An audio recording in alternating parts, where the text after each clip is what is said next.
Tudo leva a crer que a República Argentina está destinada a rivalizar atualmente com os Estados Unidos da América do Norte. Dicionário da Real Academia Espanhola, 1919.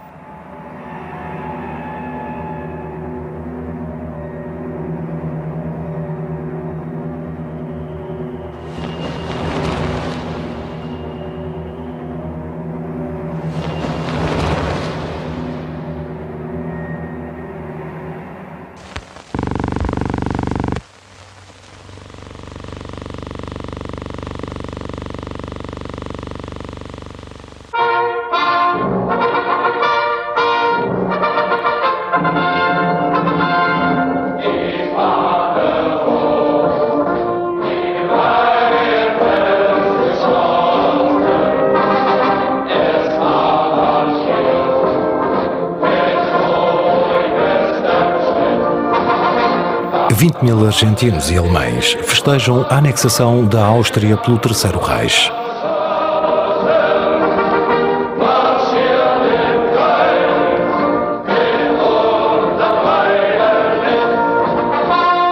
O ato nacionalista mais importante realizado fora da Alemanha.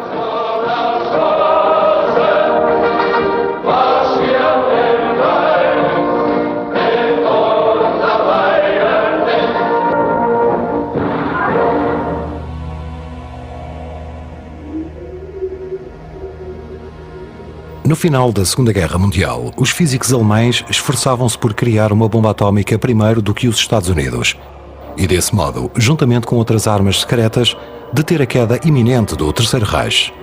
Porém, os cientistas de Hitler, que tinham expulsado Einstein da Alemanha, não o conseguiram.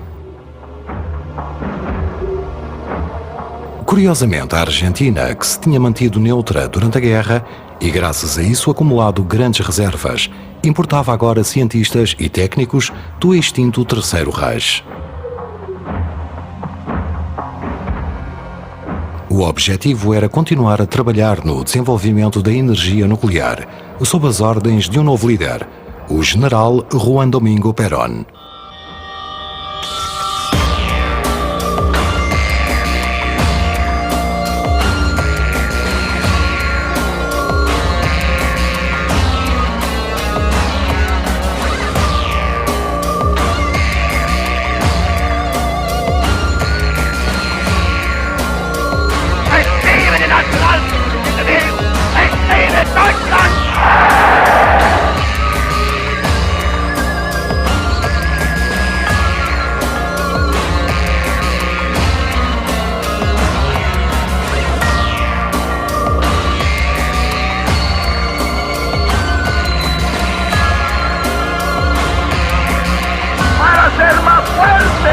Para servir a la patria y para sacrificarnos si es preciso el día que llegue la necesidad.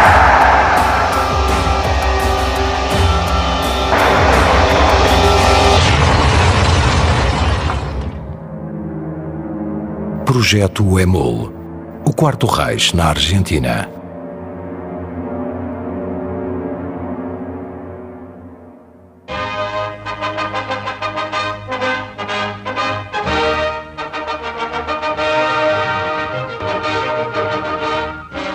Crossing the Atlantic, President Truman announces the unleashing of the cataclysmic elemental power of the atom. A short time ago, an American airplane dropped one bomb on Hiroshima and destroyed its usefulness to the enemy. That bomb has more power than 20,000 tons of TNT. It is an atomic bomb.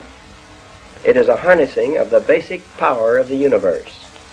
The force from which the sun draws its power has been loosed against those who brought war to the Far East. We have spent more than $2 billion on the greatest scientific gamble in history. And we have won. And we have won. And we have won. Poucos meses depois do discurso do presidente Truman e da destruição de Hiroshima e Nagasaki por bombas atómicas, a Argentina iniciava o seu próprio programa nuclear. Apenas os Estados Unidos sabiam como libertar a potente energia contida nos átomos. A União Soviética não tinha ainda logrado detonar uma bomba A. Em 1947, a revista norte-americana de esquerda liberal The New Republic publicava uma informação alarmante. A Argentina está a preparar um programa militar secreto de pesquisa da bomba atómica, que não pode passar despercebido, dado o potencial económico do país. Também se destacava a possível imigração para a Argentina do famoso físico alemão e prémio Nobel Werner Heisenberg. O semanário perguntava como é que um país alheio aos conflitos internacionais poderia alterar o equilíbrio entre as grandes potências do pós-guerra pela primeira vez.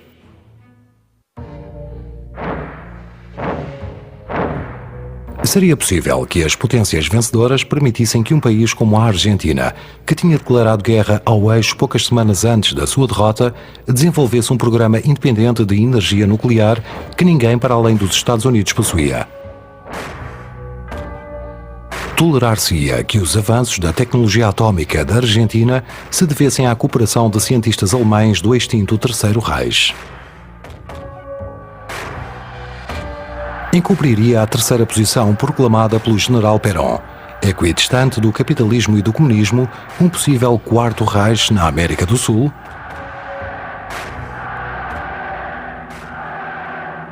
Por que é que a propaganda oficial dos Estados Unidos fez todos os possíveis para identificar Perón com os nazis? Até que ponto Perón, as Forças Armadas Argentinas e a população civil simpatizavam com o nacional-socialismo? O programa nuclear argentino incluía também o desenvolvimento de uma bomba atómica, aquela que Adolf Hitler não conseguiu criar. A Argentina tinha um governo baseado numa visão do mundo semelhante à nossa. General da Brigada das SS Walter Schellenberg, 1946. No Natal de 1947, o Mayer Gallardo Valdés, adido aeronáutico da Embaixada Argentina em Estocolmo, recebeu um telegrama confidencial dos seus superiores em Buenos Aires. Em poucas linhas, ordenavam-lhe que esquecesse o seu destino inicial na Embaixada em Moscovo e que viajasse em missão secreta para Oslo. Aí, o cônsul argentino entregar-lhe-ia 3 cidadãos alemães que deveria levar para a Argentina com passaportes falsos. O Mayer Gallardo Valdés era antiperonista e tinha-se recusado a fazer parte da Assembleia Militar Secreta GOU, da qual Perón era um dos líderes, pois considerava tratar-se de uma facção nazi. No entanto, foi a ele que confiaram a missão secreta.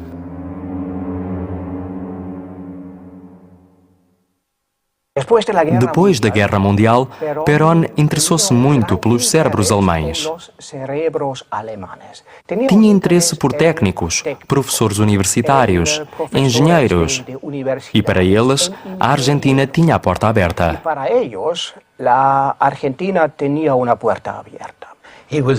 Ele empenhou-se muito, ou o seu governo empenhou-se muito, na tentativa de recrutar cientistas e engenheiros alemães para desenvolverem fábricas argentinas de armamento, munições. Isso é muito claro. Se for necessário, posso dar-vos os nomes de cerca de 200 engenheiros alemães trazidos para o país, a um custo elevado, a fim de participarem em vários tipos de atividades.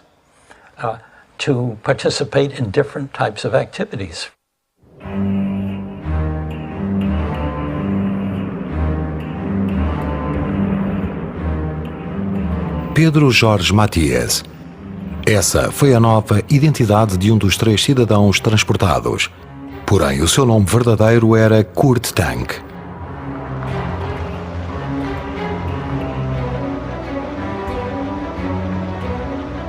Como o famoso engenheiro aeronáutico Kurt Tank tinha desenvolvido os caças mais modernos do Terceiro Reich, o seu desejo era refugiar-se na América do Sul, para não ter de entregar os seus conhecimentos aos Estados Unidos, ou pior ainda, à União Soviética. Dava a sensação de que o meu pai, no fim da guerra, não tinha grande vontade de trabalhar para os que tinham sido os seus inimigos.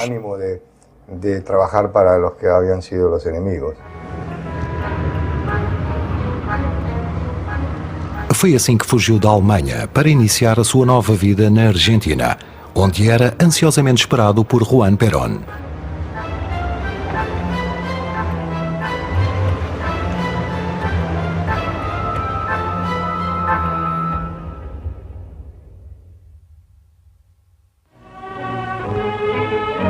día memorable en la historia de la patria. Se abre el camino para la reconstrucción nacional. Se defiende al pueblo que trabaja creando la Secretaría de Trabajo y Previsión. Hace su cargo al frente del nuevo organismo del Estado el coronel Juan Perón. O coronel Perón fez uma ascensão meteórica na ditadura militar estabelecida em 1943. Da Secretaria do Trabalho passou para o Ministério de Guerra, seguindo-se a vice-presidência da nação. Mas foi a partir da sua breve queda, em outubro de 1945, e da sua retirada do serviço ativo, que Perón organizou um partido trabalhista, através do qual ganhou as eleições presidenciais em fevereiro de 1946. Boa parte da sua campanha presidencial tinha sido financiada por Ludwig Freud. Freud contribuiu financeiramente para a campanha eleitoral de Perón e, quiçá, também de outra forma que se desconhece. Durante a guerra, Freud tinha apoiado o Terceiro Reich e antes, durante e depois da catástrofe nazi, era um elo de ligação fundamental entre os alemães e o cada vez mais influente coronel Perón. Ludwig foi o célebre representante especial do Partido Nacional Socialista Alemão e teve um cargo muito elevado, digamos, no Partido Nacional Socialista Alemão, implantado aqui. Mal assumiu o governo, Perón nomeou como diretor do recém-criado Serviço de Informação de Estado o filho de Ludwig Freud, Rodolfo, que também foi membro da Comissão Peralta, cuja tarefa era facilitar o refúgio ao peculiar fluxo imigratório alemão do pós-guerra. Esta comissão dependia do chefe da Direção Nacional de Imigração, um antissemita, chamado Santiago Peralta. Da mesma comissão faziam também parte Juan Duarte, irmão de Eva Perón e secretário particular do presidente, e o ex-comandante das SS Horst, Alberto Carlos Fultner. Curiosamente, Juan Duarte e Fultner dirigiam a agência de viagens Vinador, criada para transportar os criminosos de guerra refugiados na Suécia, Dinamarca e Espanha. Os refugiados viajavam com frequência nos navios do armador argentino Alberto Dodero, mecenas de Aristóteles Onassis e grande amigo do casal Perón. A amizade de Dodero com Juan e Eva Perón era tal que o empresário suportou todos os custos da viagem à Europa da mulher do presidente em 1947, chegando a acompanhá-la no circuito. 2 décadas mais tarde, numa entrevista ao jornalista e escritor Tomás Eloy Martínez, gravada em 1970, Perón admitiu abertamente que tinha ajudado os alemães a refugiarem-se na Argentina. Antes de que terminara la guerra, nosotros nos habíamos preparado ya para la posguerra. Les hicimos saber a los alemanes que les íbamos a declarar la guerra para salvar miles de vidas. Cuando terminó la guerra, estos alemanes útiles nos ayudaron a levantar nuevas fábricas y a mejorar las que ya teníamos. Y de paso, se ayudaron ellos mismos. Os imigrantes alemães não tinham qualquer dificuldade em entrar na Argentina. Embora a imigração da Europa fosse ilegal, a imigração normalmente era legal ou, digamos, semi-ilegal.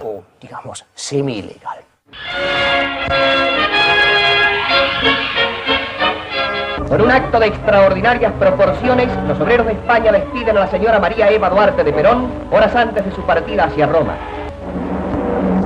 En un gigantesco avión de la fama llega la esposa del presidente argentino y desciende en compañía del secretario privado del general Perón, señor Juan Duarte. La plaza de San Pedro. Se va a llevar a cabo la audiencia concedida por el sumo pontífice a la esposa del presidente argentino. Acompañada por los altos dignatarios de la corte papal, atraviesa la logia de San Rafael con un solemne ceremonial de impresionante trascendencia. Durante la entrevista, Pío XII expresó su agradecimiento personal hacia la Argentina por la ayuda prestada por nuestro país a las naciones europeas azotadas por la guerra. No Vaticano, Eva Perón foi recebida pelo Papa Pio XII, que lhe pediu proteção e refúgio para os criminosos de guerra nazis, apoiados pela Comissão Pontífica de Assistência, dirigida pelo bispo negro austríaco Alois Udall. Assim chamado, não pela cor da sua pele, mas por simpatizar com o fascismo nazi. A viagem de Eva Perón pela Europa foi uma etapa importante para armar a rede que favorecia a chegada à Argentina de dezenas de cientistas e técnicos úteis aos planos de desenvolvimento das Forças Armadas, além de centenas ou milhares de criminosos de guerra nazis, fascistas, croatas e de outras nacionalidades. O seu irmão, Juan Duarte, e o armador Dodero acompanharam Eva Perón durante a sua estadia em Espanha, Itália, França, Portugal e Suíça. Nessa viagem, Eva Perón teve encontros oficiais com chefes de Estado, como o generalíssimo Franco.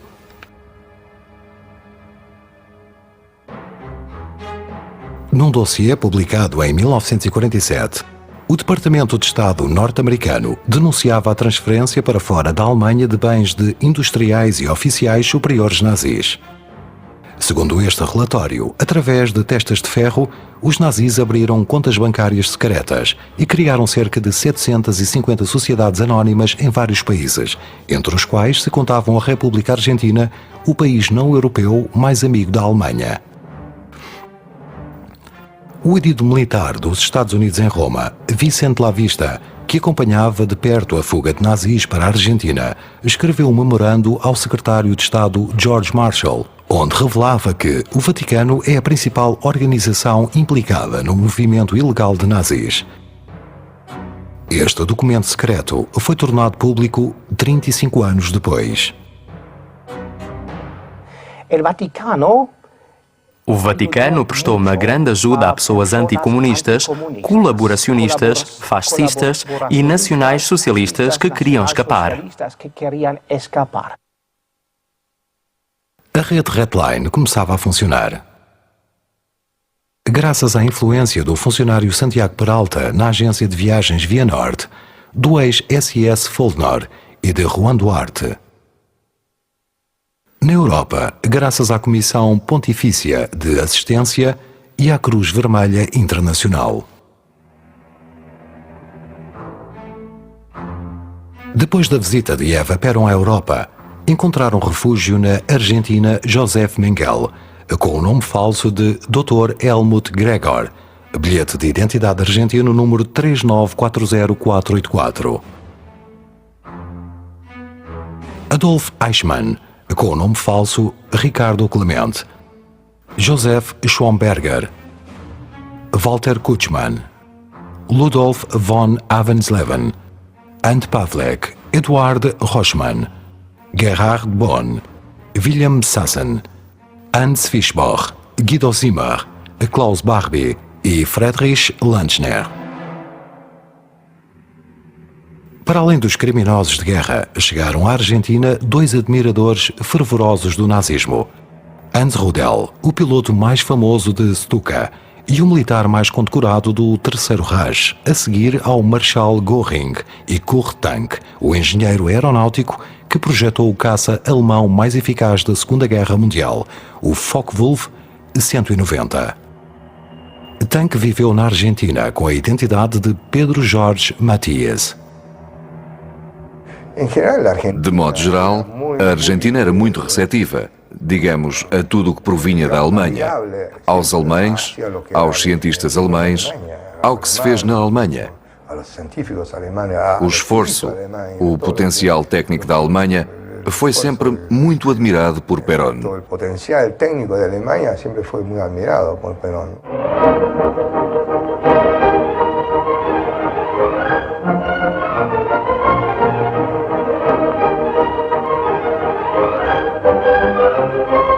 Mientras los pueblos de vieja historia viven la tremenda incertidumbre de un futuro de muy remotas perspectivas de paz y felicidad, en América una nación resuelve el insoluble problema acudiendo al patriotismo de sus gobernantes y a la fe inquebrantable de sus hijos.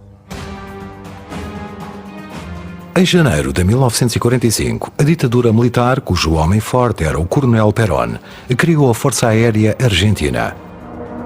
A unidade equipou-se com aviões importados, principalmente de Inglaterra, como forma de pagamento das dívidas que este país tinha à Argentina. Mas o regime militar desejava desenvolver uma engenharia própria. Para esse fim, contratou o engenheiro aeronáutico Kurt Tank, que começou a trabalhar no Pulky 2, baseado no projeto do Focke-Wulf TA-183. A nova versão começou a voar a partir de 1950. Integrado nesse programa que utilizava a tecnologia e peritos alemães que mencionei anteriormente e que tentava trazer engenheiros e químicos, estava este homem, Kurt Tank, entre outros. A sua função era ajudar a construir uma fábrica de aviões. Produziram alguns protótipos de aviões e tudo funcionou bem, até que se deu um acidente em que morreu um ou mais dos pilotos alemães que tinha trazido. O meu pai sempre o pilotou e nunca aconteceu nada. Bom, o meu pai era verdadeiramente o culminar do ideal de um construtor de aviões, pois era o único dos engenheiros alemães que voava. Essa era a grande vantagem porque ele sentia a aerodinâmica do avião. Experimentava tudo o que criava em teoria e isso é muito importante. Ideava, lo provava, e isso é muito importante.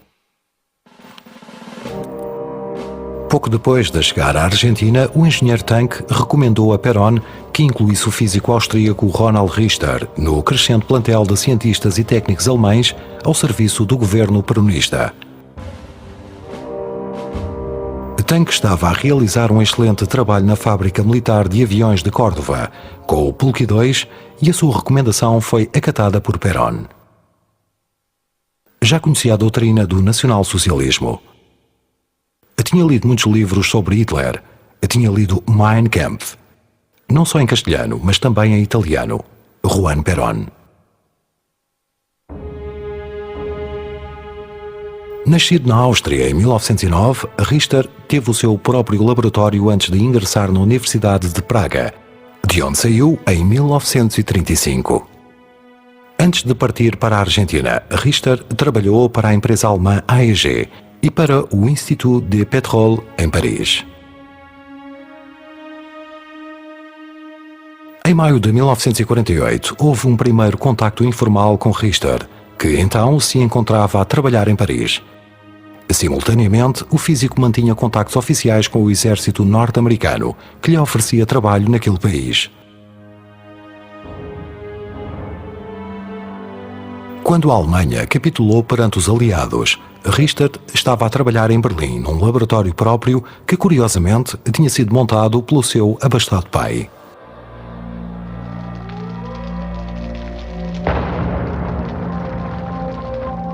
Antes de os russos ocuparem a capital do Reich, Richter destruiu o laboratório com a ajuda do seu colaborador Heinz Jagd e refugiou-se na zona de ocupação norte-americana, onde o tenente-coronel Elmer Stahl se interessou pelos seus trabalhos.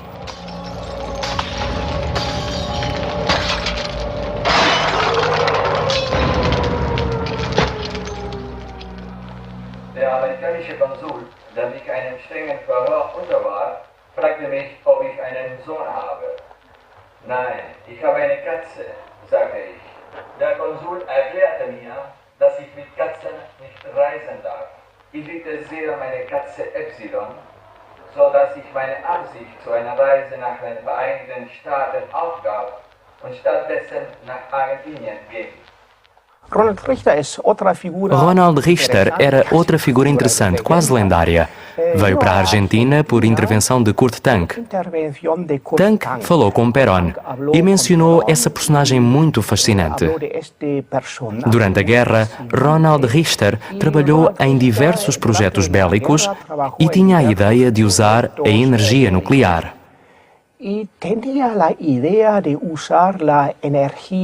nuclear. A recomendação do engenheiro Tank provou ser eficaz. Apenas uma semana depois de ter chegado a Buenos Aires, a 24 de agosto de 1948, o cientista foi recebido na Casa Rosada pelo próprio presidente Perón. O que Richter veio dizer a Perón foi que tinha uma forma de produzir energia mediante um processo de fusão em forma controlada. A reunião realizou-se no gabinete presidencial e a ela assistiram, além de Perón e Richter, o engenheiro Tank e o secretário da Aeronáutica Militar, o brigadeiro-mor César Ojeda. Ojeda contou-me pormenores e comentou um deles. Não posso julgar, pois não sou físico, mas que era muito convincente, isso era. Com serenidade e autoconfiança, Richter explicou a Perón as suas ideias sobre a utilização da energia atómica. Perón nada sabia de física, mas Richter sabia expressar-se com metáforas didáticas. Ich schlage vor, eine winzige Sonne zu schöpfen. Die unendliche Energie der Sonne entsteht durch die thermonuklearen Vorgänge, die Wasserstoff als Brennstoff benutzen. Das in der Natur reichlich vorhandene Element. O Sol produz a energia que produz mediante um fenómeno denominado fusão. O combustível é basicamente hidrogênio e outros elementos leves que são os mais abundantes na natureza e que, ao fundirem-se, desencadeiam um processo que depois dá lugar a muita energia. Richter insistia que essas reações termonucleares de fusão produziriam energia virtualmente ilimitada e barata. Mit den Atomen mit denselben Verfahren, welches die Amerikaner anwenden beginnen. Aber wir brauchen ungefähr 6.000 Millionen $.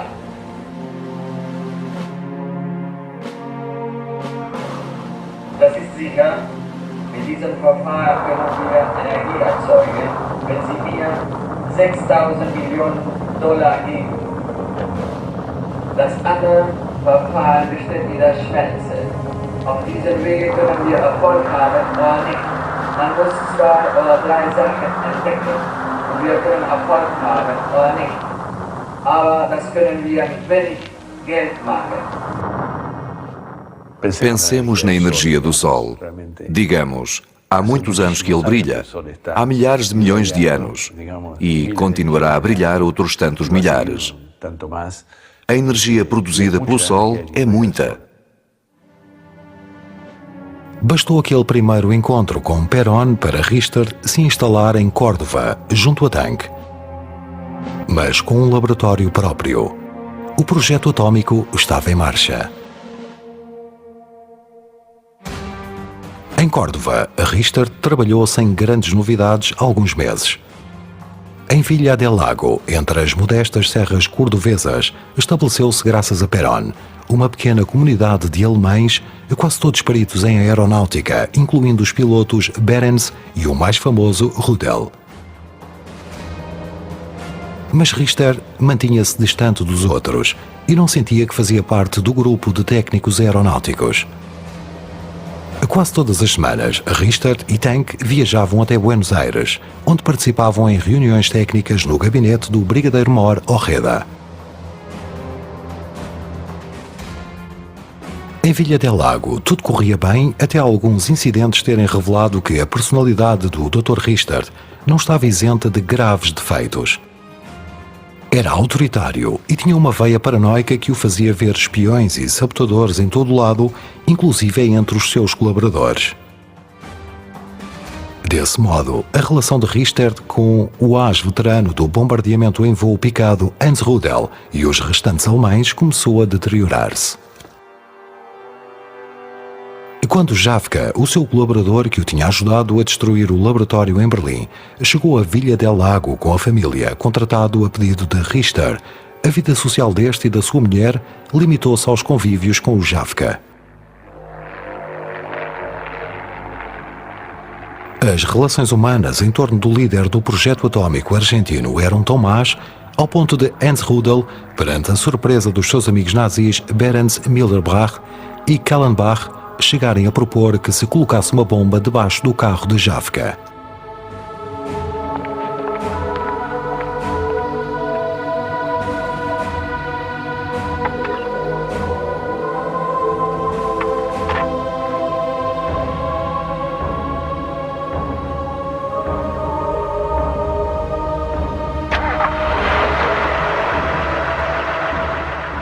Felizmente, tal facto jamais se concretizou.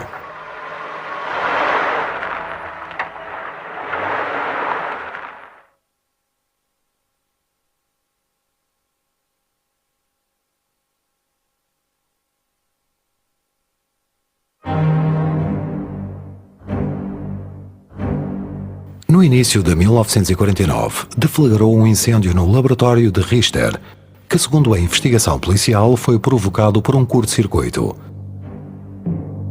No entanto, o físico interpretou-o como um ato de sabotagem. Devido a isso, o episódio deu lugar à intervenção da Polícia Federal, algo que incomodou as autoridades aeronáuticas. Lançando acusações de espionagem, Richter negou-se a continuar a trabalhar em Villa del Lago. Crê-se que não houve sabotagem. Ninguém conseguiu provar, mas possivelmente foi um curto-circuito. O incidente depressa chegou aos ouvidos de Perón, que resolveu que o escândalo no Instituto Aeronáutico de Córdoba não deveria interferir nos seus planos atômicos. Para solucionar o problema, Perón recorreu a um antigo camarada da Assembleia GEU, que o tinha levado ao poder, o coronel Henrique González. González tinha feito treino militar na Alemanha e, como oficial adscrito à Wehrmacht, tinha estado na frente de batalha, sob as ordens do general Heinz Guderian. O coronel Henrique González conhecia Perón desde 1917, época em que partilharam o mesmo destino militar. Quando Perón assumiu o poder, a amizade entre ambos esmoreceu. Porém, no início de 1948, Perón mandou-o chamar e atribuiu-lhe um cargo na direção de migrações e a tarefa dúbia de fomentar o povoamento da Patagónia. No ano seguinte, Perón voltou a convocá-lo e, segundo o testamento de González, disse-lhe: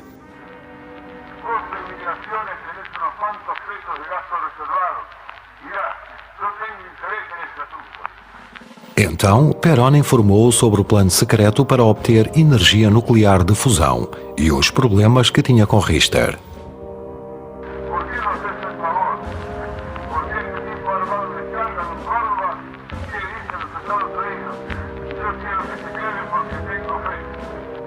Por coincidência, o coronel González já tinha o que estava a acontecer em Córdoba. O seu filho, tenente da aeronáutica, tinha sido destacado para o instituto e, como falava inglês e alemão, servia de intérprete aos estrangeiros recém-chegados. O coronel González viajou até Villa del Lago, encontrou-se com Tank e visitou os laboratórios onde Richter tinha suspendido o seu trabalho. Richter conseguiu tudo o que queria, fosse caro, muito caro ou extremamente caro. Perón queria que Richter trabalhasse em liberdade e com todos os meios necessários. Desse modo, criou-se um grupo cuja função era procurar um local adequado para um novo laboratório. O próprio Richter, na companhia de Kurt Tank, do brigadeiro Moro Reda e do tenente González, participaram na busca. Sobrevoaram parte do território argentino e, em especial, a Patagónia, o território preferido de Perón. Finalmente, Richter escolheu uma pequena ilha de 60 hectares, a 1 km da costa e apenas a 7 km da cidade de Bariloche, no vasto lago no El Huapi.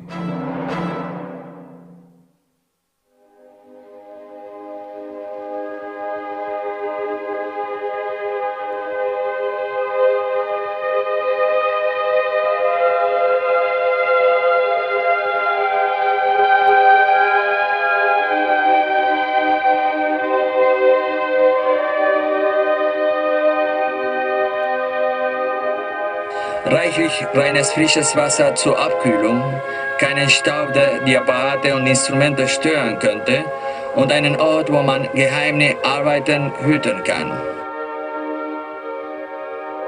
Esse local era a ilha Huemul.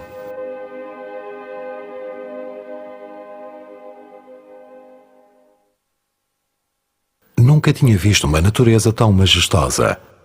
Quando isto for divulgado, as pessoas virão de longe para a contemplar. Bailey Willis, o geólogo norte-americano 1913. No gabinete presidencial da Costa Rosada, reuniram-se Perón, Richter, Tank e os principais ministros do governo argentino. Na conferência também participou August Siebrecht, o empresário alemão que tinha sido expulso do Chile em março de 1945, acusado de espionagem a favor do Terceiro Reich e acolhido por Perón como assessor e colaborador no aliciamento de cientistas e técnicos alemães para a Argentina. O meu pai servia de intermediário. Era frequentemente consultado porque tinha bons contactos por interpostas pessoas com Perón, como, por exemplo, o Dr. Zibrecht. Que era o Dr. Zibrecht, não? Perón explicou o projeto atômico de Richter aos presentes e comentou que uma das aplicações práticas seria um motor atômico para submarinos. Por fim, nomeou o Coronel González diretor do Programa Nuclear Secreto Argentino. Os planos das obras, sob as ordens de Richter, já estavam em marcha.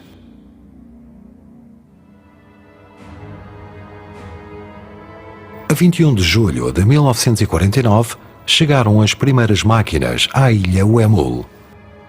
A segunda companhia de engenheiros desembarcou pessoal, maquinaria e materiais nessa pequena ilha de vegetação densa, desabitada até esse dia. Começou todo o movimento de construção na ilha, que requereu caminhões e caminhões de ladrilhos que iam da estação ferroviária à Playa Bonita e que a partir daí eram transportados em grandes cargueiros até à ilha. Se transportavam em tremendos transportadores à ilha. Trabalhavam dia e noite no projeto, em turnos seguidos. Quase nunca descansavam. Praticamente não descansavam nunca. O casal Ronald e Ilse Richter mudou-se para Bariloche em março de 1950. Em poucos dias, Richter obteve, graças a Perón, a carta de cidadania, apesar de não estar a residir há 2 anos no país como determinava a lei.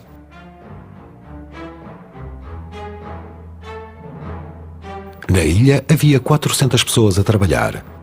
As grandes lanchas atravessavam o estreito lago que a separava de Playa Bonita, com caminhões carregados de maquinaria e materiais. A empresa estatal Fabricaciones Militares e o exército tinham ordens superiores para dar prioridade máxima aos pedidos provenientes da ilha do Uemul. Houve uma fase no país em que escasseavam sacos de cimento e ladrilhos, pois ia tudo para a ilha de Hummel, o que implicava um movimento muito grande na zona de Bariloche. A Força Aérea também dispôs de maquinaria própria. O comandante Blason, piloto sob as ordens do Coronel González, realizou inúmeros voos para Bariloche, desde diversas cidades da Argentina. Também se realizaram voos especiais à Grã-Bretanha, aos Estados Unidos e a outros países para introduzir em segredo os materiais estratégicos de que Richard necessitava. Um memorando do Coronel González afirmava que metade dos materiais e equipamentos necessários se obtiveram por contrabando. Aparelhos importados da Philips, da Europa, especialmente da Holanda, aparelhos que nunca teria sido possível obter normalmente.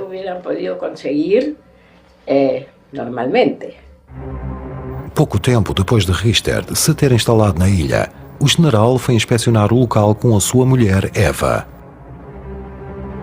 A 8 de abril de 1950, o casal chegou à ilha Uemul. O presidente ficou bem impressionado com as obras.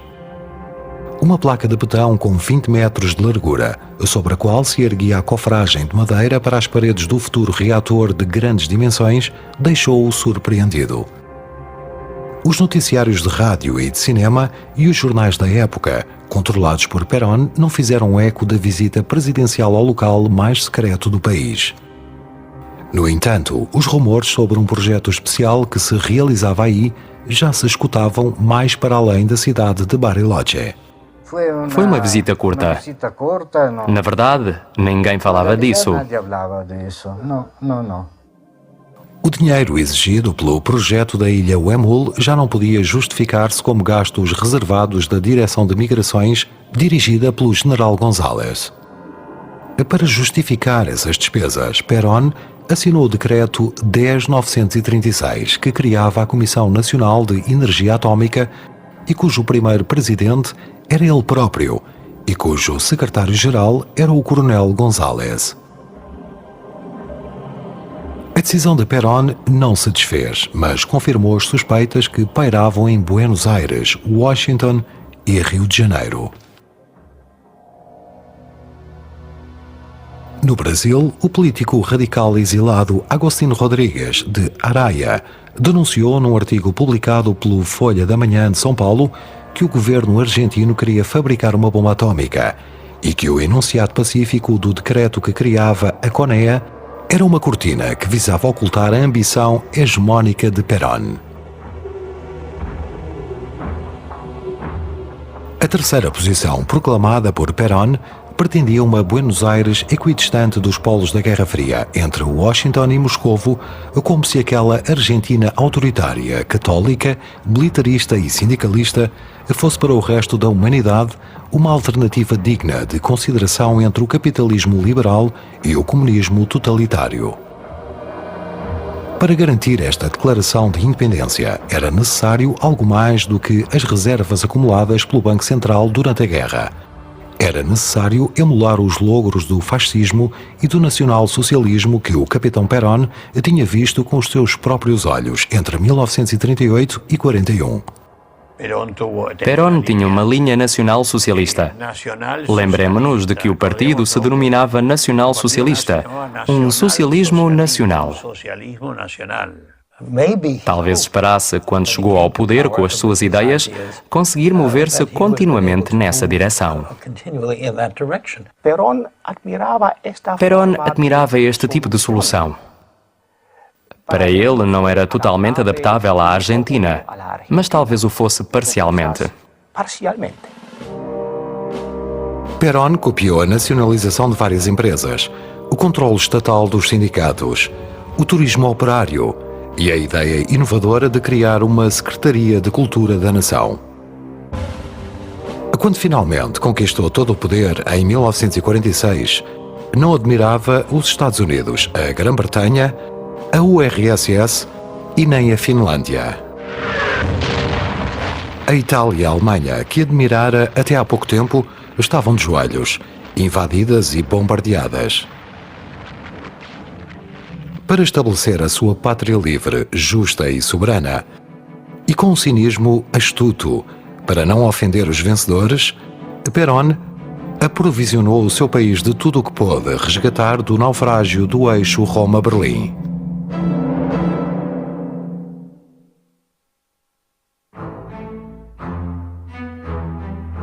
A maior parte dos militares que governara na Argentina com Perón tinha-se identificado a tal ponto com o modelo germânico que, apesar da destruição da Europa e dos horrores do Holocausto, declarou guerra à Alemanha umas semanas antes da derrota, e apenas por ela ser aliada do Japão para que a rebelde Argentina fosse admitida na Conferência de São Francisco que criou as Nações Unidas. Neste país, durante a Segunda Guerra Mundial, lembro-me de que houve muitos argentinos a favor do nacional-socialismo alemão, ou da Alemanha, digamos.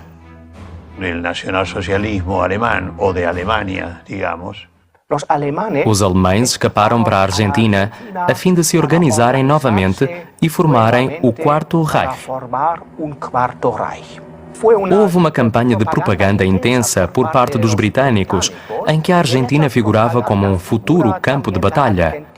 Quem acreditou nessa propaganda foram os Estados Unidos.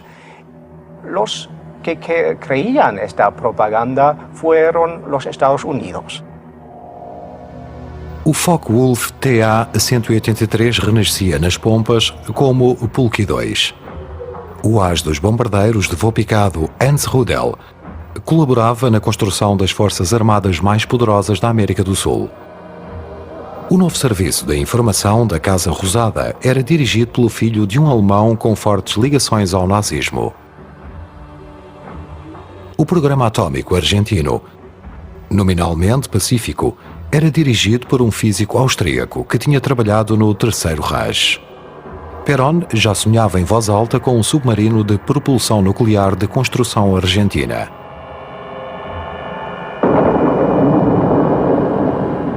Sonharia também com a bomba atômica celeste e branca. É infantil ser-se impaciente. A misericórdia de Hitler é ecumênica. Em breve gozaremos de todos os benefícios da tortura, da sodomia, do estupro e das execuções em massa. Jorge Luís Borges, Revista Sur, 1941. A posição principal do governo de Irigoyen foi a neutralidade. Isso foi entendido como um ato amistoso por parte do governo alemão. Desse modo, a visão da Argentina pela opinião pública alemã foi muito positiva. Irigoyen manteve uma política latino-americana de oposição à política imperialista norte-americana. Poderíamos chamar-lhe uma neutralidade benévola relativamente à Alemanha.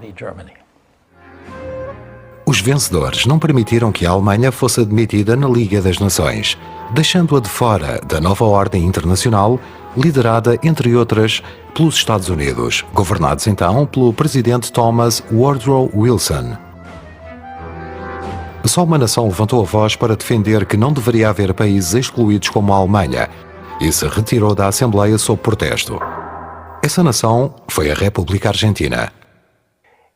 Quando acidentalmente um deputado no Reichstag, o parlamento alemão, mencionou o nome de Irigoyen, todos os seus colegas se puseram de pé e aplaudiram o presidente argentino. Então, esse presidente foi verdadeiramente popular na Alemanha. Porém, todos esses méritos não foram suficientes para evitar que o mais germanófilo dos generais argentinos, José Félix Uriburu, o derrubasse durante a segunda presidência, em setembro de 1930. Entre os jovens oficiais que apoiaram Uriburu, encontrava-se o capitão Juan Domingo Perón, que 16 anos depois chegaria paradoxalmente à presidência das Nações graças ao voto popular.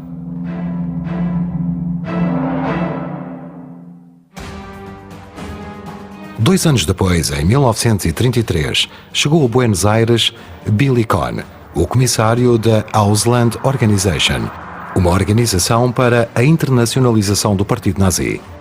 Cohn foi recebido num Mercedes-Benz adornado de bandeiras com a suástica e a delegação de boas-vindas saudou-o com o braço direito estendido.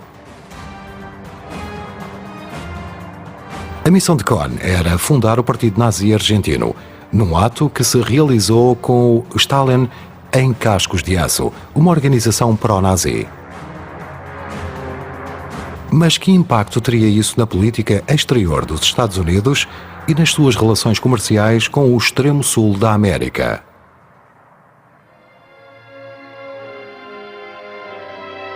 A preocupação norte-americana não se centrou unicamente na posição comercial da Argentina. A penetração nazi no país austral originou um novo foco de conflito e temor.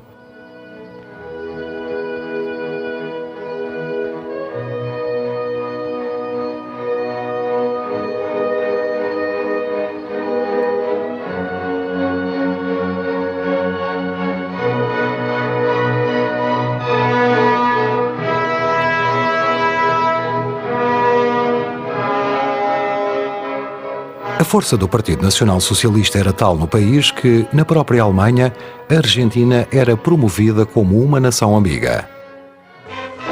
So wie in Argentinien, wo sich die Landesgruppe aus kleinsten Anfängen heraus bereits Jahre vor der Machtergreifung entwickelte, ist heute im Ausland auf allen Gebieten der Politik, Kultur und Wirtschaft lebendiges Zentrum die Landesgruppe der Auslandsorganisation der Partei. Neste contexto internacional da propaganda nazi, a Argentina era uma nação adepta da causa, a tal ponto que, a 10 de abril de 1938, no estádio Luna Park de Buenos Aires, organizou-se uma cerimónia à qual assistiram mais de 20 mil pessoas para celebrar o Anschluss, a anexação da Áustria pelo Terceiro Reich.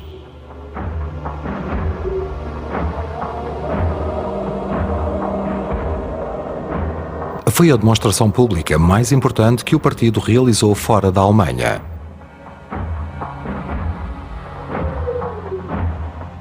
O principal orador da cerimónia foi o chefe do partido nazi na Argentina, Alfred Müller.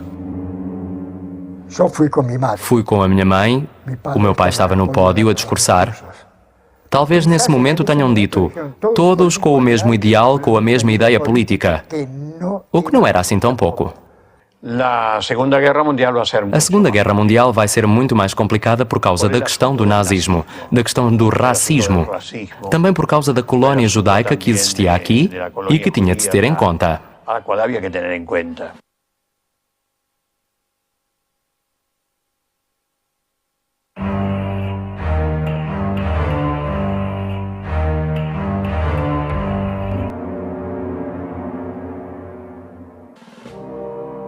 República Argentina ha declarado, como es notorio, su neutralidad frente a la actual guerra europea.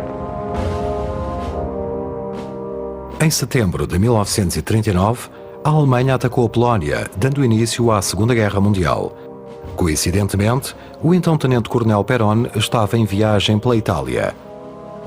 Em Roma, Perón ouviu numa praça cheia de Veneza o discurso de Duce Benito Mussolini, que anunciava o ataque da Itália à França, já invadida pelos alemães. Creio que Perón estava muito mais próximo do fascismo italiano. A sua ideia de usar os sindicatos para apoiar o governo surgiu do exemplo de Mussolini. Adaptou algumas das diretrizes, quer de Mussolini, dos primeiros anos do mussolinismo, quer do nacionalsocialismo hitleriano. Em março de 1943, cria-se o Grupo de Oficiais Unidos. Tratava-se de uma porção muito pequena no exército que tinha milhares de oficiais. Os seus fundadores foram os coronéis Henrique P. González, Miguel A. Montes, Emílio Ramírez, filho do general Ramírez, e Juan Domingo Perón. Os seus integrantes eram nacionalistas neutrais, anticomunistas e simpatizantes do eixo. O Grupo de Oficiais Unidos era uma organização que começou com 18 ou 19 pessoas. Era supostamente secreta e obedecia a um regulamento. Publiquei um livro sobre isso, com todos os documentos. Uma das alíneas desse regulamento determinava que ninguém deveria usá-la para concretizar aspirações políticas. Uma condição interessante. No processo da sua expansão, cada membro era instigado a recrutar outros. Era uma organização celular. Cada um dos seus membros tinha um número. O número 6, por exemplo, era Juan Carlos Montes. Ele deveria recrutar membros, por isso conheciam-no a ele, mas não aos outros. Era o que se denominava uma organização celular. Quando o governo de Castilho começou a ceder às pressões dos Estados Unidos, os generais Ramírez e Farrell mantiveram ligações fluidas com a GOU, organização que, juntamente com esses oficiais, tomou o poder pela força no golpe de Estado perpetrado em 1943, formando um governo pró-nazi e anticomunista. No Ministério de Relações Externas em Berlim, este golpe foi uma surpresa. Porém, a Embaixada Alemã em Buenos Aires tinha um fundo. Tinha dinheiro para fomentar a neutralidade argentina. Usou esse fundo, não se sabe muito bem como, mas usou-o. E usou este fundo, não se sabe muito bem como, mas usou este fundo. O bloqueio e a pressão de Washington intensificaram-se. Encurralado pela situação, em janeiro de 1944, o general Ramírez decidiu romper relações diplomáticas com Berlim e com Tóquio. A Argentina foi vista quase como um país inimigo. Os Estados Unidos agiram com pressões, embargos, boicotes e entrega de armas ao Brasil.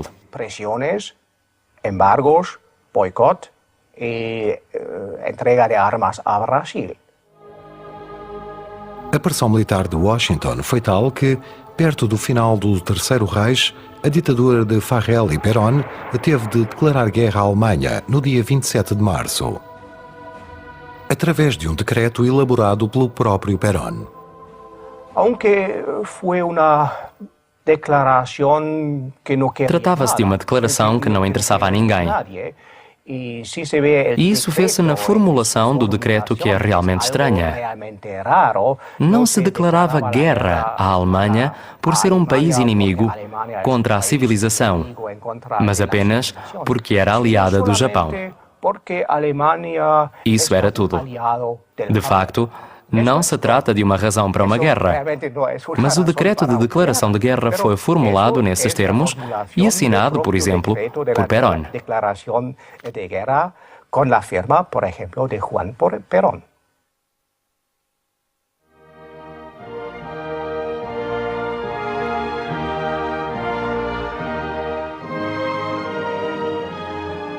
Apesar de tudo, as simpatias pela Alemanha mantinham-se bem vigentes.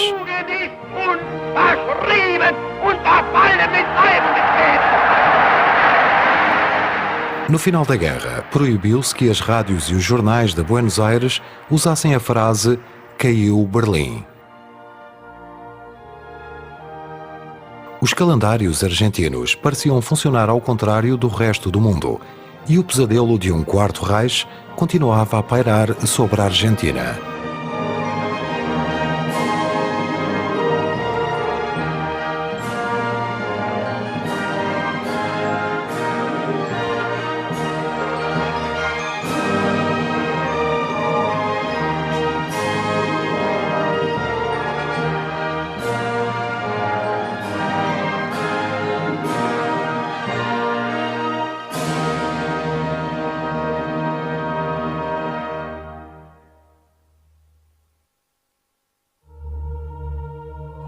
Não queriam aceitá-lo.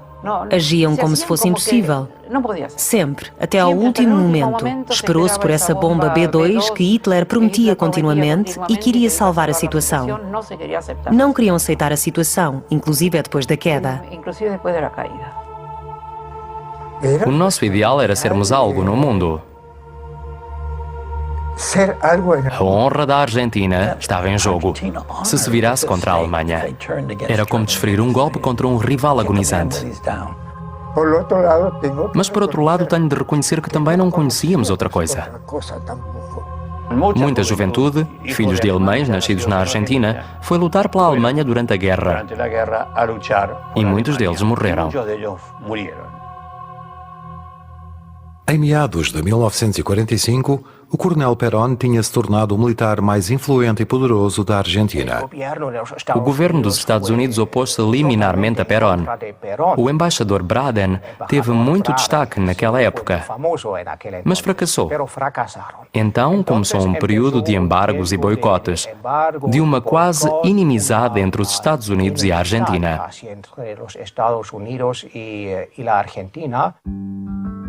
Poucos meses depois, a revista The New Republic surpreendeu o mundo com o seu artigo sobre o programa nuclear militar secreto de Perón.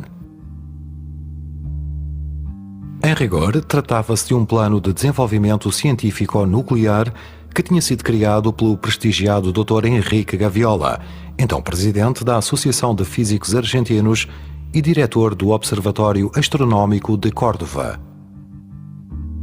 O físico argentino tinha estudado em Berlim durante 20 anos, onde foi aluno de gigantes da física como Einstein, Courant, Born e Planck.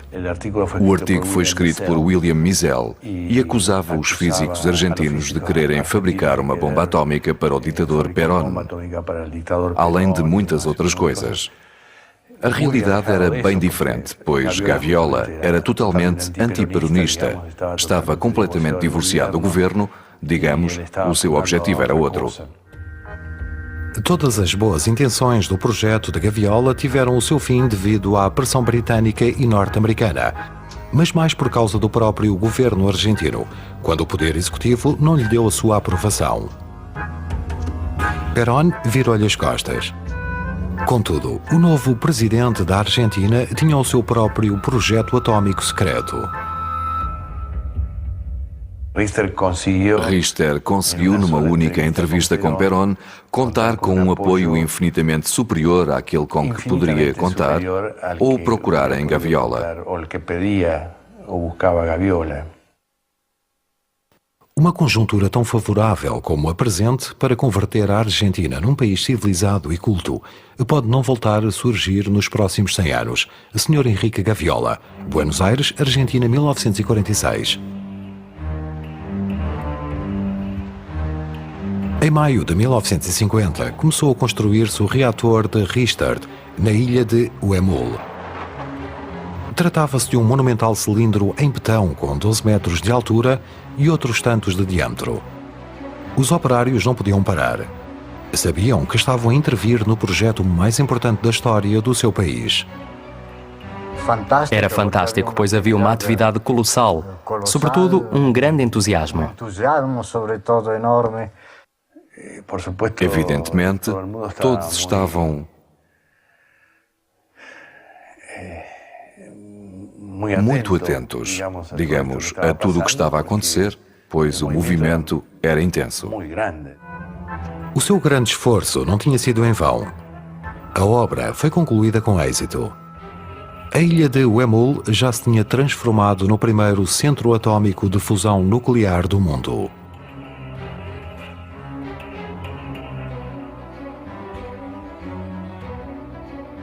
O complexo atômico da ilha de Uemul era composto pelo Laboratório 1, onde se construiu o reator grande, o Laboratório 2, onde Richter realizava as suas experiências, o Laboratório 3, que funcionava como depósito, o Laboratório 4, que não era utilizado, a central elétrica, a casa de Richter, um laboratório fotográfico e o posto da guarda.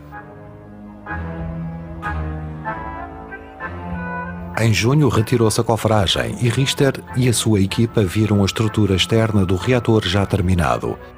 Minucioso, o austríaco fixou a sua atenção nos 15 canos radicais de ferro de 2 polegadas que atravessavam o betão até à câmara interior.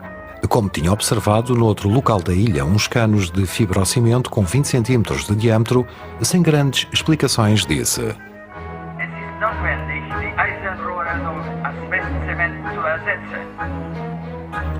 Todos ficaram estupefactos. Explicaram-lhe que era impossível, pois os canos de ferro já estavam embutidos no betão, ao que Richter respondeu: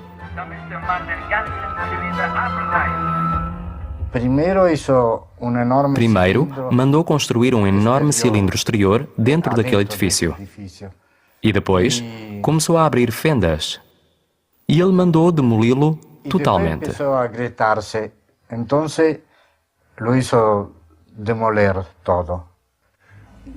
Primeiro, mandou construir esse reator enorme de 12 metros de altura e 12 de diâmetro. Quando a estrutura de betão ficou totalmente montada, porque havia uma pequena falha, uma pequena fissura insignificante, ele disse que tinha que ser totalmente demolido. Estava realmente a correr o risco de que as pessoas que o rodeavam começassem a pensar que era louco. Às vezes Richter ficava com um olhar vazio como um visionário abstraído, encerrado em si próprio. Parecia uma pessoa que tinha entrado em transe. Mistura de criança e gênio. Era uma combinação de um ser infantil que tinha ideias próprias de um cientista. Envolvia-se em todos os pormenores e introduzia continuamente modificações. Às vezes era exageradamente minucioso. Assim descreviam Ronald Richard as pessoas que tinham trabalhado com ele na ilha de Uemul. Alguns apoiavam-no a 100%, como o Dr. Ehrenberg, o técnico Yavsky, alguns alemães. E outros tinham algumas dúvidas. Esses traços da sua personalidade levavam-no a mudar de parecer com regularidade e a provocar conflitos no seio do seu grupo de trabalho, a tal ponto que, em determinada altura, decidiu que se devia demolir a estrutura de betão do futuro reator e construí-lo a 20 metros de profundidade. A decisão deixou perplexos os que o rodeavam e que eram contra a nova ideia. Perón teve de intervir mais uma vez na alteração provocada por Richter e moderar os ânimos da equipa. Abriu um poço enorme com 15 metros de profundidade e mais ou menos 15 metros de largura. E pensava construir o reator aí dentro.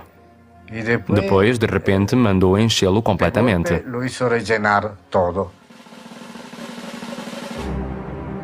Em meados de junho de 1950, em pleno tumulto provocado pelas suas exigências, Richter viajou até Córdoba para visitar o seu padrinho e protetor Kurt Tank. na província mediterrânica, esteve presente num dos primeiros testes de voo do protótipo Pulky 2, a ressurreição argentina do avançado caça-alemão Focke-Wulf TA-180, projetado por Tank. Mas o voo de teste terminou com um acidente na aterragem que quase custou a vida ao piloto Otto Behrens e destruiu o protótipo. Poucos meses depois, ao testar o novo protótipo do Pulky 2, Behrens morreu noutro acidente. Bom, Behrens já era piloto de testes na Alemanha e depois coube-lhe testar o Pulky 2. Infelizmente, despenhou-se. Lamentablemente se estrellou. Como se Tank não tivesse já dores de cabeça suficientes com o Pulky, Richter foi pedir apoio ao seu patrocinador. Tank redigiu um relatório em que assegurava que o trabalho de Richter estava bem encaminhado rumo ao sucesso, ou seja, próximo de alcançar a desejada fusão nuclear. Richter reuniu-se com o Coronel González e o Presidente da Nação, que analisou o relatório de Tank, os dados recolhidos por González e a convincente explicação de Richter. Tudo indicava que o caminho seguido era o correto. Por isso, Perón decidiu satisfazer as exigências de Richter e ordenou a demolição da monumental estrutura do reator.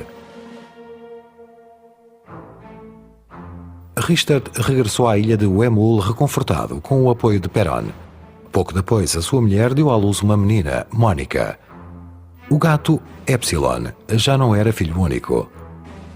Nessa época, numa carta que escreveu a um amigo da Suécia, Richter dizia: Das ist eines der interessantesten Projekte der Welt, welches später bestätigt werden wird.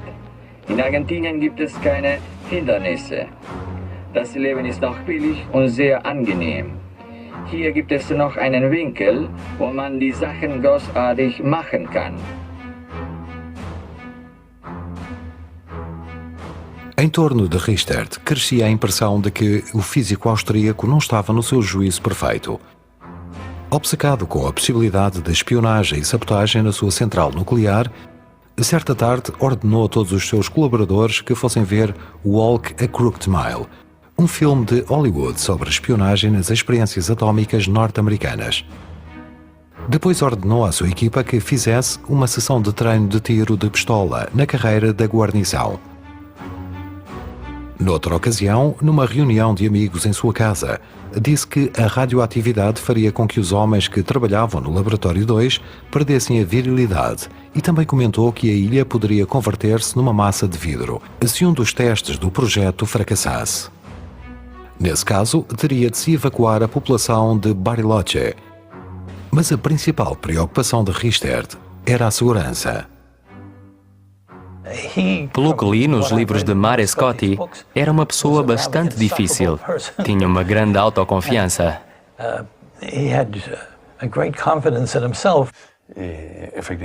Realmente, as pessoas que o rodeavam e que não eram físicos nem técnicos começaram a dizer: este senhor está louco. Organization Plan Project Huemul foi o título que Richter deu às 4 folhas em alemão que enviou a Perón com a designação Top Secret na capa.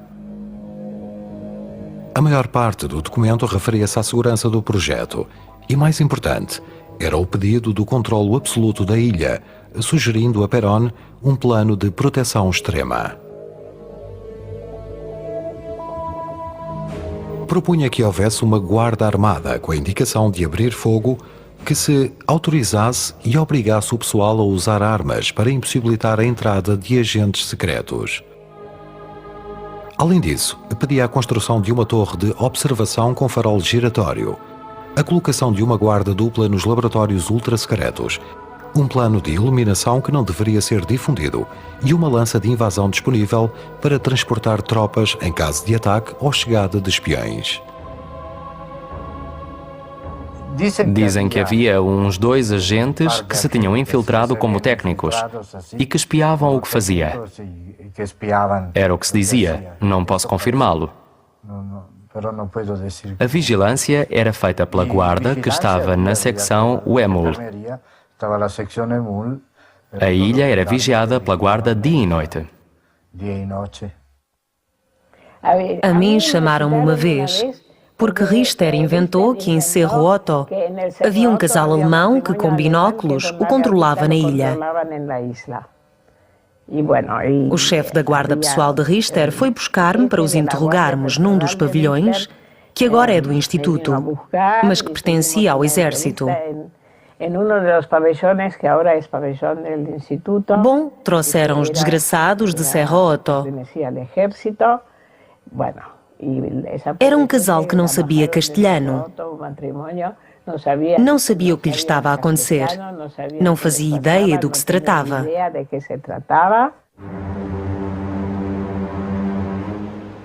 Em fevereiro de 1951, ocorreu uma nova crise na ilha de Uemul. Quem sabe, a mais grotesca de todas. A sua magnitude obrigou uma vez mais Perón a intervir para evitar que o seu projeto termonuclear fracassasse. Em fevereiro, o general Fox quis ir ver o que se passava na misteriosa ilha, onde deparou com uma grande surpresa. Embora não esperasse ser recebido de braços abertos, os factos superaram qualquer previsão. Diz a lenda que lhe apontou uma pistola, o fez recuar e cair à água.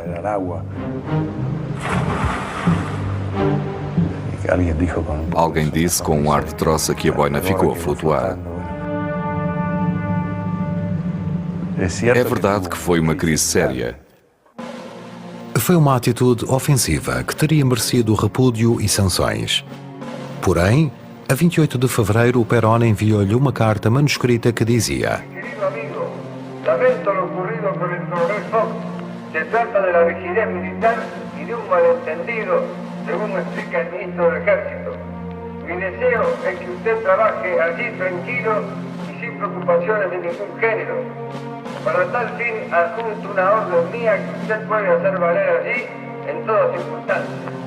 Con mis mejores deseos, le envío un gran abrazo y congratulaciones por los éxitos ya alcanzados. Juan Perón.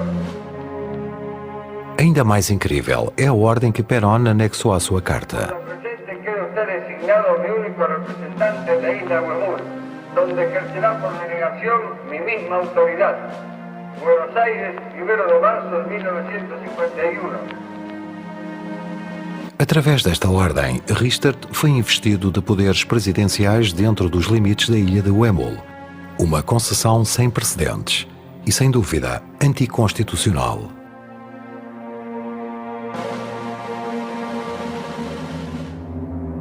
No entanto, apesar do apoio inabalável da Casa Rosada, a situação estava a chegar a um ponto limite. A ansiedade começava a alterar os ânimos.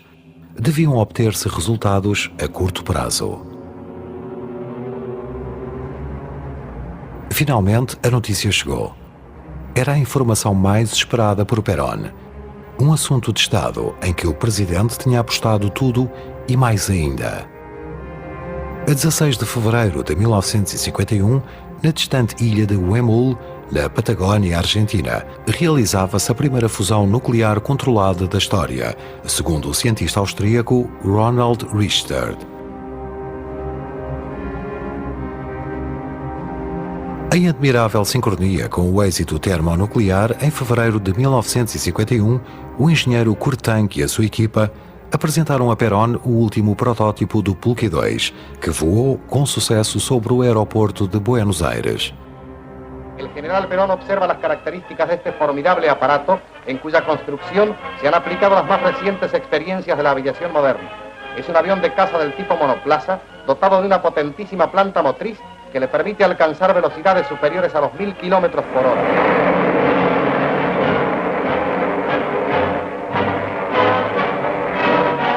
Realizado el vuelo, el presidente de la República saluda y felicita al diseñador y piloto del aparato, ingeniero Kurtank. Todos olhavam para a Argentina. Nessa época tinha um avião de última geração. Tinha um cientista que lograva a fusão nuclear e, bom, ele estava num plano político muito interessante. Por isso, também vinham até cá ver o que se passava. país em possessão de tecnologia avançada. Um país na posse de tecnologia avançada fazia mudar o mapa, alterava o seu peso político. Em possessão de energia. E se possuísse uma energia sem limites, é claro que passaria a ter um peso muito maior. Se, por exemplo, existisse a opção de converter essa energia em arma, isso também alterava muita coisa. Com um poderio militar dessa índole, a Argentina teria sido um país com muito mais influência e com uma situação ameaçadora. A Argentina hubiera sido um país com muito mais influência e com uma situação de ameaça. Em 1950, Juan Domingo Perón alcançou o pináculo do seu poderio e popularidade. As grandes reservas acumuladas pelo país durante a Segunda Guerra Mundial já se tinham quase esgotado. Porém, graças a ele, o otimismo reinava entre o povo e ninguém pensava na crise económica que se avizinhava. Eva Perón também estava no zénite da sua fama e poderio, mas no seu corpo crescia um tumor maligno que 1 ano e meio depois acabaria com a sua vida.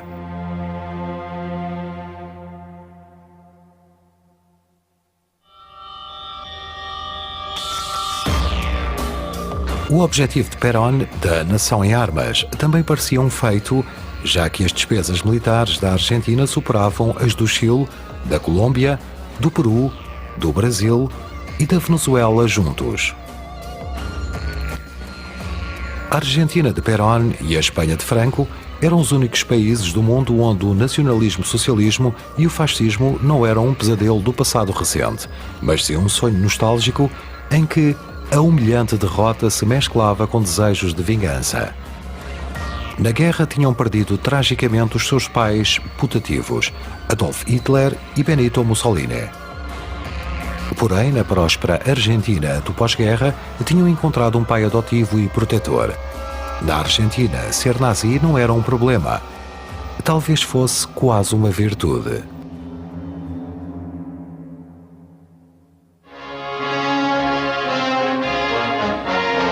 Would the atom bomb be the answer to the Chinese hordes? President Truman said that it was under consideration. On his word alone rested the decision to unleash this awful force. Enquanto as duas grandes potências do segundo pós-guerra competiam na corrida atómica, sob o calor da Guerra Fria, sábado 24 de março de 1951, o mundo ficou a saber que a Argentina tinha entrado no clube nuclear pela porta grande, com uma experiência de fusão controlada. Tinham passado apenas 2 anos e meio desde o dia em que a primeira máquina escavadora desembarcou para iniciar as obras na ilha de Huemul.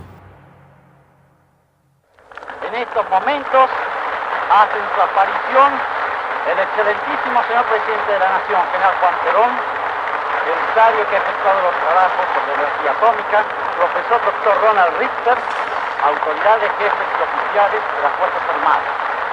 Les ofrezco mi disculpa por habernos convocado un sábado tan temprano. Sé que muchos de ustedes terminan sus tareas nocturnas muy tarde. Esta clase de estudios se está desarrollando en este momento en muchas partes del mundo. Es indudable que nosotros no hemos podido escapar a esta clase de lucubraciones científicas. Y como sabrán, cuando doy una información me aseguro de su veracidad. El verdadero autor y creador de estas experiencias en nuestro país es el profesor Ronald Richter.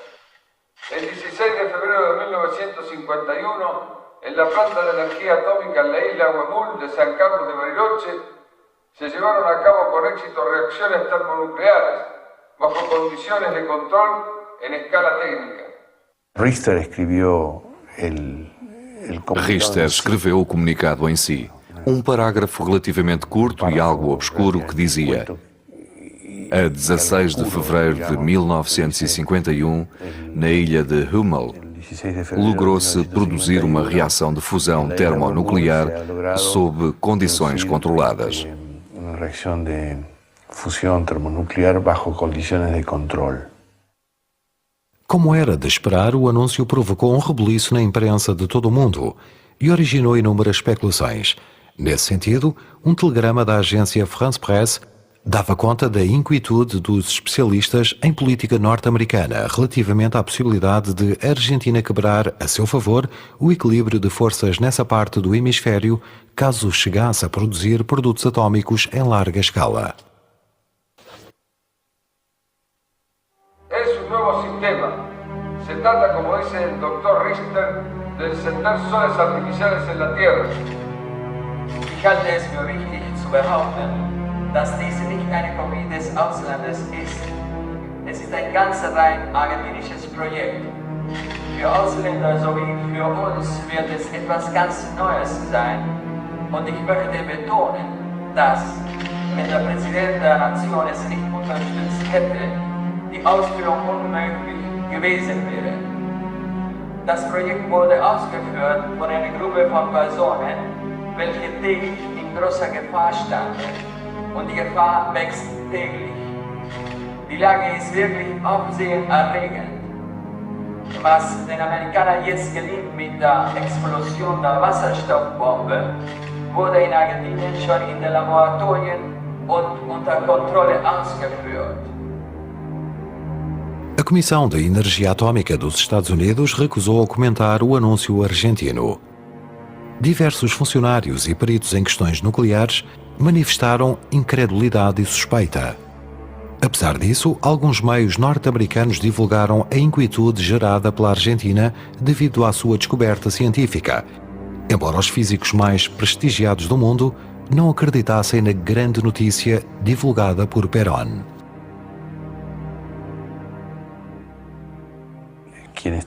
O então presidente da Comissão de Energia Atômica, Gordon Dean, ficou muito preocupado com a questão durante uns dias e queria a todo custo enviar um emissário para conversar com Perón e inteirar-se do que realmente se estava a passar. Em plena fase de repercussões e conjecturas, 4 dias depois do anúncio, a 28 de março, no Salão Branco da Casa Rosada, realizou-se uma cerimónia de homenagem a Ronald Richter, na qual Perón lhe atribuiu a maior condecoração da Argentina peronista.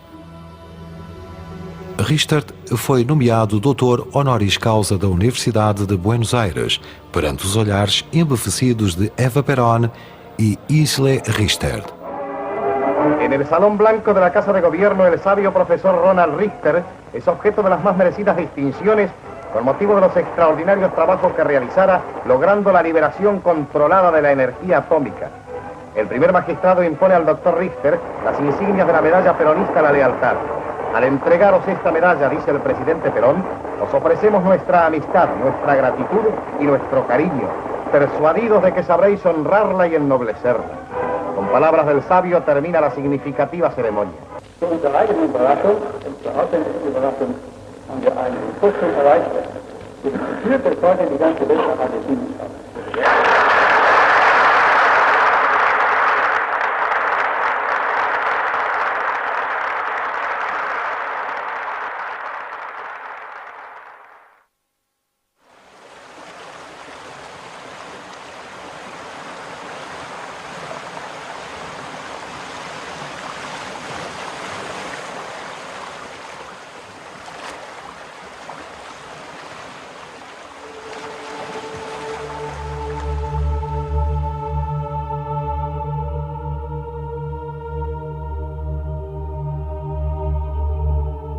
Dois anos e meio depois, a central nuclear de Bariloche foi desativada no mais absoluto segredo.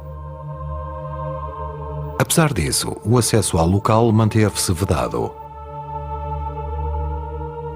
Durante o verão de 1953, os potentes holofotes, próprios de um campo de concentração, continuavam a acender-se todas as noites. Sem informação, habitantes locais e turistas ainda acreditavam que a ilha se mantinha operativa. O Dr. Ronald Richter desapareceu silenciosamente de Bariloche por esses dias e nunca mais voltou. O que sucedeu ao projeto científico mais importante da história?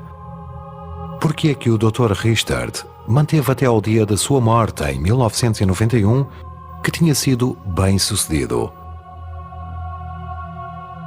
porque sempre se falou do mistério ou do segredo da ilha de Uemul.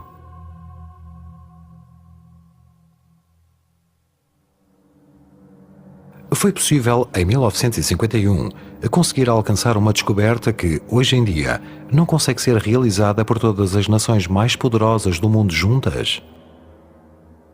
Ele possuía certos instrumentos que, de uma forma indireta, podiam permitir-lhe estabelecer a temperatura necessária à produção da fusão. É necessário alcançar temperaturas da ordem da do Sol, que são 10 milhões de graus. No dia anterior, Heinz Javka, braço direito de Richter, tinha realizado várias vezes uma experiência que consistia em disparar um arco voltaico dentro de um cilindro que continha lítio e hidrogênio e observar os resultados com um espectógrafo e 2 detectores de radioatividade Geiger-Müller. Na chapa do espectógrafo ficava registado o espectro dos elementos queimados no arco voltaico. Depois da revelação da chapa, o espectro surgia em forma de uma série de finas linhas verticais. Efetivamente, essas linhas tinham uma curvatura. Tinham como se fosse um deslocamento no tempo. Porém, o que se passava era que o mecanismo de deslizamento era ligeiramente defeituoso e a chapa movia-se e inclinava-se. Foi-me dito pelo próprio Javka. À tarde, Javka mostrou as chapas recém-reveladas a Richter, que saltou de entusiasmo e foi ao encontro do capitão González. Quando ele viu aquilo, mostrou-o a Richter, que disse: "Aqui temos o resultado que procurávamos." Javka ter-lhe-á dito: "Doutor, não pode ser, moveu-se." Isto surgiu porque se moveu. Não, retorquiu. Javka insistiu que tinham de repetir a experiência, mas ele não quis. Depois de ter assumido os louros do êxito da fusão termonuclear controlada, Richter teve uma série de problemas que nunca lhe permitiram pôr em prática o uso de energia atómica durante todo o ano de 1951. A pressão do coronel González, que continuava responsável pelo projeto, atingiu o seu ponto limite numa reunião agitada que se realizou em fevereiro de 1952. Perante as perguntas do coronel, Richter descontrolou-se de tal forma que o insultou em alemão. Richter disse-me em alemão que aqui são todos uma cambada de macacos sentados nas palmeiras e que a única coisa que sabem fazer era abanar o rabo. Eu não ia dizer isso a González, mas ele disse: "Insisto que traduza palavra por palavra o que acabei de dizer." Então olhei para González e disse-lhe que o doutor insistia que eu traduzisse palavra por palavra o que acabara de dizer. Depois disso, González levantou-se e bateu com a porta. Foi a gota de água que faltava para o coronel informar Perón de que isto não evoluía. Perante isso, González regressou a Buenos Aires e reuniu-se com Perón. Expôs-lhe todas as suas denúncias sobre Richter e apresentou a sua demissão. Em março de 1952, Perón nomeou o capitão de fragata e aviador naval Pedro Iraola-Goitia para o lugar do coronel González. Na sua primeira visita à ilha, Iraola-Goitia concluiu sem hesitar: o Dr. Richter enlouqueceu. Isso contou-me diretamente o próprio Iraola-Goitia. Por isso, foi uma coisa de loucos. Disse que o obrigou a atirar-se para o chão, que provocou uma explosão à distância, que destruiu a porta do laboratório e escreveu no registrador energia atómica.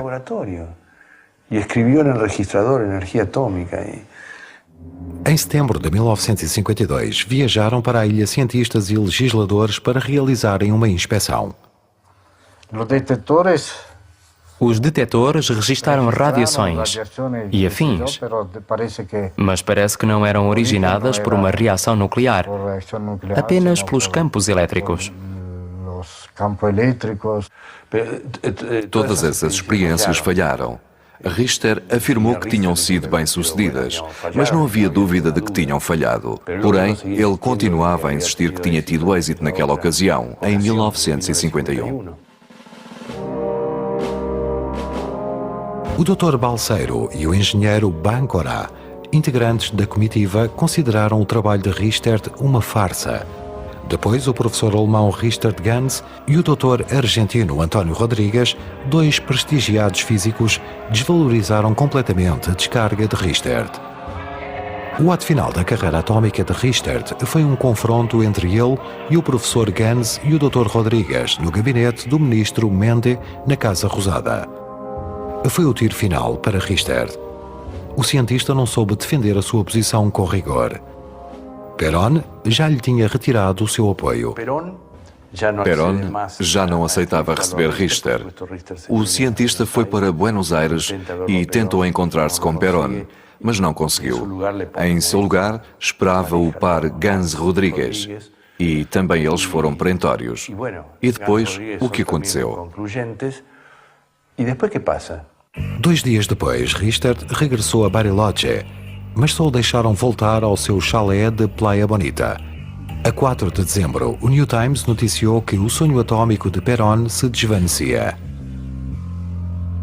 De seguida, Richtert partiu em silêncio para uma pequena casa que lhe foi cedida na localidade de Monte Grande, nos arredores de Buenos Aires.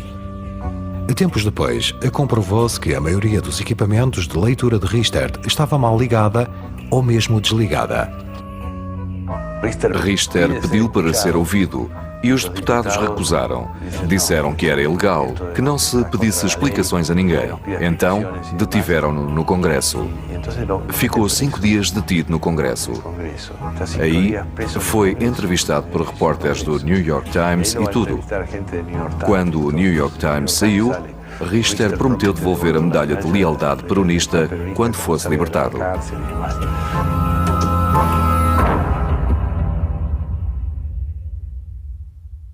A sua vida continuou na casa dos arredores de Buenos Aires, onde viveu sem qualquer ocupação o resto da vida, até à sua morte em 1991. Pelo menos até agora, sempre tive o cuidado de não dizer a primeira mentira. Por isso, tudo o que digo é absolutamente fidedigno e verdadeiro. Presidente Perón, Casa Rosada, 1951. A energia termonuclear de fusão produzida pela Argentina foi um fracasso. Perón tinha depositado a sua confiança e a sua boa-fé no projeto, mas cometeu erros graves. Acredito que Perón tinha boas intenções e que, é claro, estava totalmente convencido de que isso era certo. Porém, não se informou, não procurou a avaliação que este exigia de avaliadores independentes, etc. Isso foi um erro. Isso é um erro. Ter-se aventurado solitariamente nesse projeto faustoso, à revelia de todas as instituições e procedimentos legais, sem consultar o exército ou os cientistas argentinos, no plano atómico de um solitário físico estrangeiro de formação e trajetórias duvidosas, acabou por custar milhões ao Estado argentino. Era capaz de dizer praticamente qualquer coisa e de o dizer com uma impassibilidade extraordinária. Eu tive essa experiência pessoal, digamos. As coisas que Richter me disse fizeram-me sentir realmente admiração pela sua impassibilidade, a sua segurança. Mas tudo o que me dizia estava errado. Tudo o que me dizia estava mal. Creio que era um espertalhão. Com a mesma ligeireza com que contratara Richtert, Perón aprovou a construção do centro atómico na ilha de Huemul. Um lugar demasiado visível e vulnerável para ser o centro de investigação mais secreto do país. Tinha Perón que acreditava nele e pronto. Também o sonho da pujante indústria aeronáutica importada do Terceiro Reich culminou apenas em excelentes protótipos que nunca chegaram a fabricar-se em série. Perón fomentava a aviação copiando algum ministro alemão. Queria fazer da Argentina o país dos aviadores.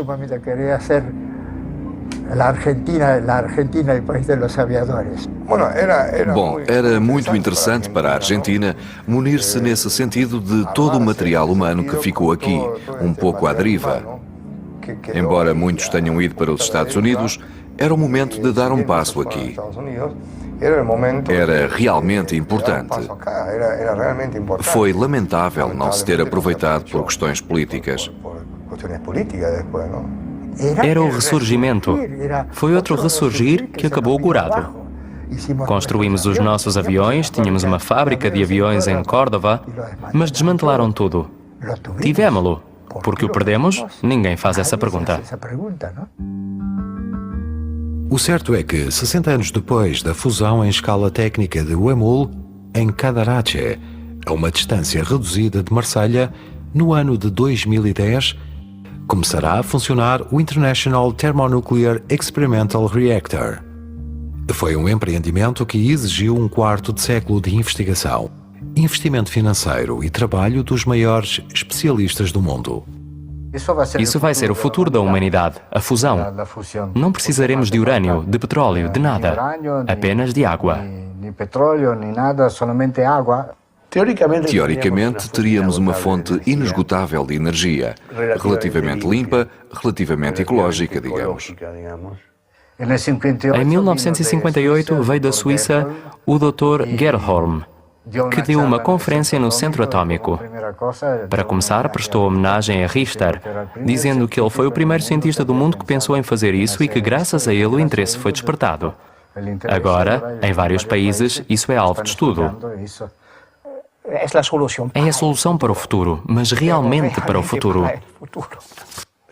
Certamente que acabou por ser muitíssimo mais difícil do que se pensava.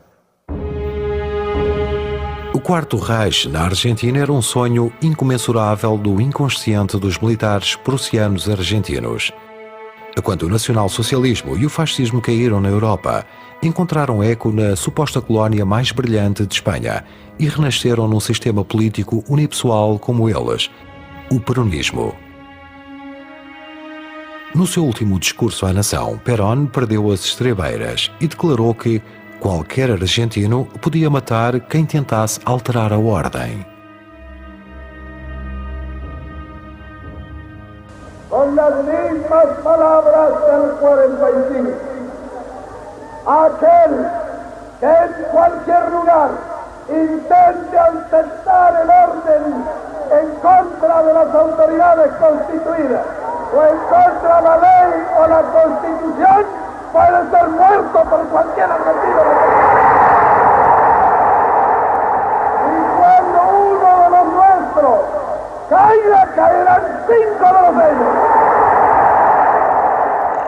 A sua afirmação fez as pessoas pensar se estaria desequilibrado, se era algo que um presidente deveria fazer, instigar os cidadãos a matar outros cidadãos. Ele tinha ultrapassado os limites e então perdeu o apoio dos militares.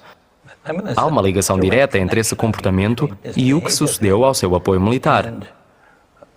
2 semanas depois, embora as pessoas que se revoltaram fossem uma minoria, as outras pensavam, não vamos apoiar esta pessoa. Mas o Quarto Reich na Argentina tinha fracassado. Tal como o Império Argentino e a fusão termonuclear controlada, ficou truncado e caiu com o peronismo. Creio que se Perón tivesse conseguido criar um Estado forte, teria tentado competir com os Estados Unidos e conquistado a América Latina.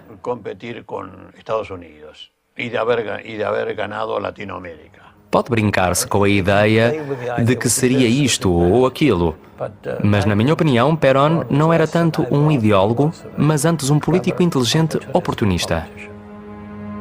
Tal como as experiências de Richter na ilha Huemul, os nazis na Argentina puderam contar com muitos anos de apoio e cumplicidade do governo. Que loucura a nossa na Argentina! Era um mundo completamente diferente do que eu encontrei na Alemanha. Um coronel, com muito orgulho, disse-nos que o exército argentino usou sempre, até à Segunda Guerra Mundial, até ao fim da Segunda Guerra Mundial, o capacete alemão. Atualmente, no Museu Argentino, expõe-se o capacete com a cruz suástica, com todo o orgulho e sem o menor problema, coisa que seria impossível na Alemanha atual. Nos tempos modernos, deparamos com um país sem um quarto Reich instaurado como uma vez se imaginou. Porém, muitos dos seus objetivos e ideais obscuros foram-se concretizando com maior ou menor subtileza. Na década de 1990, cometeram-se em Buenos Aires os 2 atentados terroristas antissemitas mais graves da história do Novo Mundo.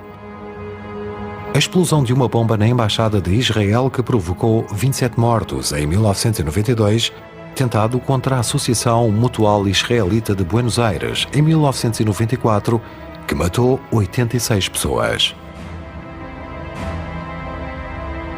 Ambos os atentados permanecem impunes. A sombra negra do Quarto Reich na Argentina chegou até aos nossos tempos.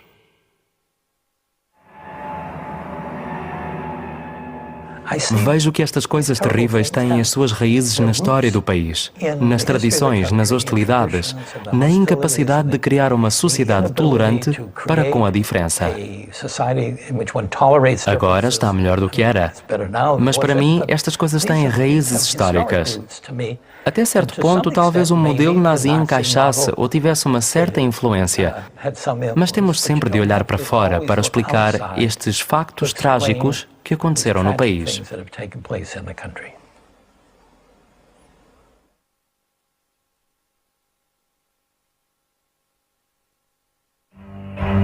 Pim Pam Pum, produção audiovisual.